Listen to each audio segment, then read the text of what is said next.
Hai semua, hari ini saya nak ajar cara untuk kita gunakan polygon tool. Mula-mula kita dah buat artboard saiz apa yang korang nak, dan kita tekan polygon tool. Kita tekan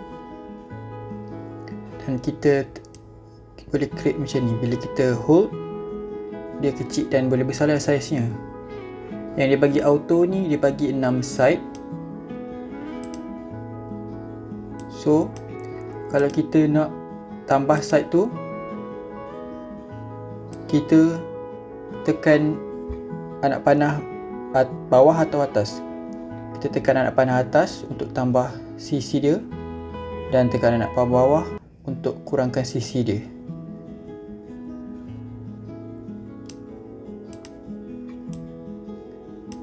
Satu lagi cara, kita buat shape tu dan kita right click, kita klik je dekat tepi ni.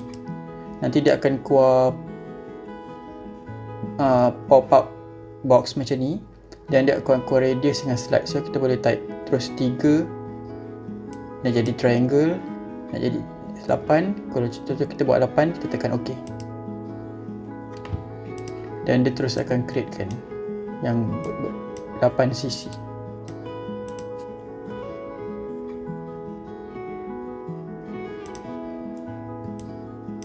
Untuk color, kita boleh tekan ni, warna ni, dan dia punya outline dia tu tak ada.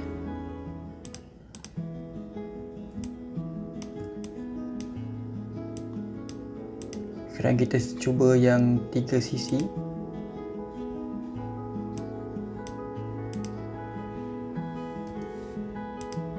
So dia buatkan triangle untuk kita, ataupun 3 segi sama. Kalau korang nak rotate shape ni ikut dia punya secara 90 degree, tekan shift. Nanti dia akan rotate ke bentuk yang macam parallel.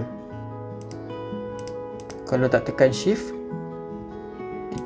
kita akan macam ni. Dia akan free. Kalau tekan shift, dia boleh terus auto ke 0 angle, 360, 45, dan juga untuk shape-shape yang lain. Selamat mencuba.